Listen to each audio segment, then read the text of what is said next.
Today we are going to see about notions of work and kinetic energy, otherwise stated as the work energy theorem. So we already have a relation between final velocity, initial velocity, acceleration and distance, that is v square is equal to u square plus 2as. V is the final velocity, u is the initial velocity, a is the acceleration and s is the distance.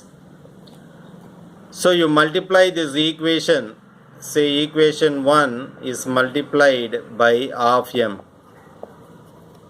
Okay, that means half m into half m into half m. You are multiplying this equation by half m, that is m by 2 throughout. So half mv squared, half mu square plus half 2as into m. Now bring this term to the other side. So you will get half mv square minus half mu squared.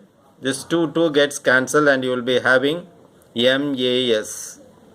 So mass into acceleration is nothing but force, and s is the distance d. So force into distance. So in the place of s, it is replaced with d. So mass into acceleration into distance, which is nothing but force into distance. So we can write half mv square minus half mu square is equal to force dot product with the distance. Now we consider both are in same line. So therefore cos 0 is 1. So f dot d. But it can take some angle also, that we will deal in the next video. So f vector dot product with d vector. So vector in dot product form. So this term is nothing but final kinetic energy minus initial kinetic energy, because it involves with the term u. Final velocity is v and initial velocity is u. So this term comes directly here, half mv square minus half mu square. This is final kinetic energy minus initial kinetic energy is equal to force into distance or displacement is equal to work done, W. So work done is equal to force into displacement.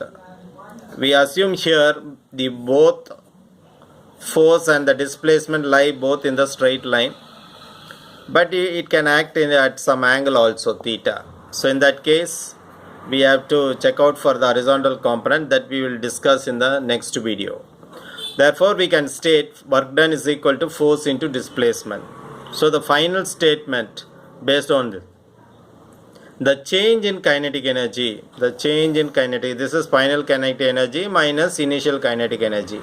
That means we can state this as change in kinetic energy of a particle is equal to the work done W on it by the net force. Okay, because work is done because of force, therefore is equal to the work done on it by the net force. So once again I repeat, the change in kinetic energy kf minus ki is nothing but change in kinetic energy of a particle is equal to the work done W on it by the net force. This is the statement which you have to remember.